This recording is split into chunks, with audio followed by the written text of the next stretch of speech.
Nearly 7 million Americans abused prescription drugs in 2006. This is more than the number who used cocaine, heroin, hallucinogens, ecstasy, and inhalants combined.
People with ADHD have been taking Adderall for years, and it's completely legal if you've got an okay from your doctor. But a growing number of college students don't have prescriptions, and they're popping the pills to get an edge in the classroom. Kids just think, oh, I want a good grade, I want a good grade, I want to stay up all night, and the caffeine's not working, so they're going to pop a pill. Ritalin and its cousin Adderall, which is a combination of amphetamines, can enhance a student's focus and endurance for studying, even if they don't have ADHD. The amphetamine Adderall causes the neurotransmitters dopamine and norepinephrine to leak into the neuron. Amphetamines then block the reuptake of these neurotransmitters, thereby increasing the levels of dopamine and norepinephrine in the synapses. This keeps neurotransmitter levels abnormally high, overstimulating the brain and thus causing more intense focus and for a longer period of time. When someone uses Adderall, many areas of the brain are stimulated by the amphetamine. In people without a prescription, this increased activity can be highly dangerous. Brain scans show that the activity caused by the small and seemingly harmless pill parallels that of cocaine. Stimulants are a performance-enhancing drug, and so they're abused in two ways, well, three ways maybe, as an academic steroid, maybe as an athletic enhancer, and then just to get high.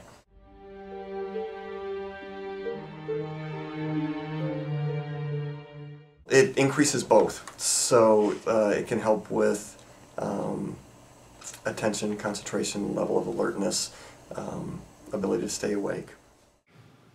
When I take Adderall, it makes me feel like I actually want to do my work.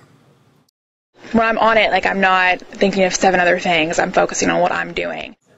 Doctors say it's easy to become addicted to the so-called study pills, and taking the medicine illegally can spiral into other drug abuse problems. There are plenty of students who abuse both Adderall and other substances, and with any substance of abuse, if you use one, there's a high correlation of using others. Besides alcohol, ADHD stimulants are more abused on campus than any other drug. Initially it's just finals, then it's finals and big tests, then it's quizzes, and then it's every day that they feel like that they need to use it in order to function, and it's just not the case. I think if everybody started using, not prescribed doses, but to get high doses, then they would develop tolerance. The abuse of Ritalin and Adderall has been a problem on college campuses for years, but police tell us it's getting more serious. Each pill goes for between $3 and $10 on campus, and you might be surprised who's buying them. Very often they're good students looking for a competitive edge and perhaps not entirely clear about the side effects or the law. Stimulants can cause anxiety, they can decrease appetite, they can cause insomnia, they can have cardiac effects, and so that there have been reports in adults and in children of sudden cardiac death. If used in high amounts, then people can have serious psychological symptoms. They can get delusional or psychotic, and there's increased risk for heart problems. A lot of kids take Adderall that aren't prescribed it, but it is impossible to compete when 3/4 of the students are taking it too. I have been offered up to $50 for one of my pills, for just one. But selling Adderall or using it without a prescription is a felony. Still, some students we talk to don't see it that way. Kids that, of course, are buying it don't see themselves as terrible drug users. They see themselves using medication not to get high or to party, but to get better grades and to be diligent. I think a lot of kids that you would never think would use it are under so much stress, and they think it's just going to take their problems away. Anything to succeed. Students may see taking Adderall as a quick fix, a way to make good grades and still keep up with the cram schedule. But Grice thinks doing whatever it takes isn't fair. And while she says it's cheating to take pills without having ADHD, it is no longer a shock when friends ask to dip into her prescription. As athletes should not be taking steroids, students should not be taking Adderall or Ritalin. If it does give you advantages or otherwise, it's unfair to other students. The reason that people who have these disorders have these medications is because they're at a disadvantage.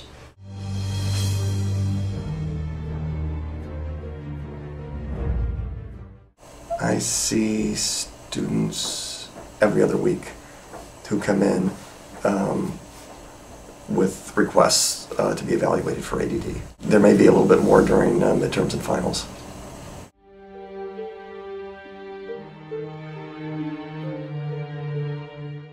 Well, it doesn't make you smarter, and there may be a psychological and pseudo effect, because there's that with pretty much any medication. But it does appear to have a real effect, and it depends on the dose that you use it. If you are cramming for a test tomorrow, using low dose of stimulants may help you cram some information in. It probably won't help you with learning it and retaining it for the long term. Anyone who knows what they are doing can sweet talk their way into a prescription. I have successfully done it myself, and so have many of my friends. We certainly don't prescribe, in terms of prescriptions from Dick's House, well less than 1% of students get prescribed Adderall. If you go through the checklist for ADD, do you have trouble completing tasks? Are you distractible? Do you not finish things? Are you disorganized? Do you lose stuff? Most of us would be able to say yes to those things and say, well, okay, here's a prescription. 4% is, a very high number, and so I think people are getting prescriptions that don't really have ADD.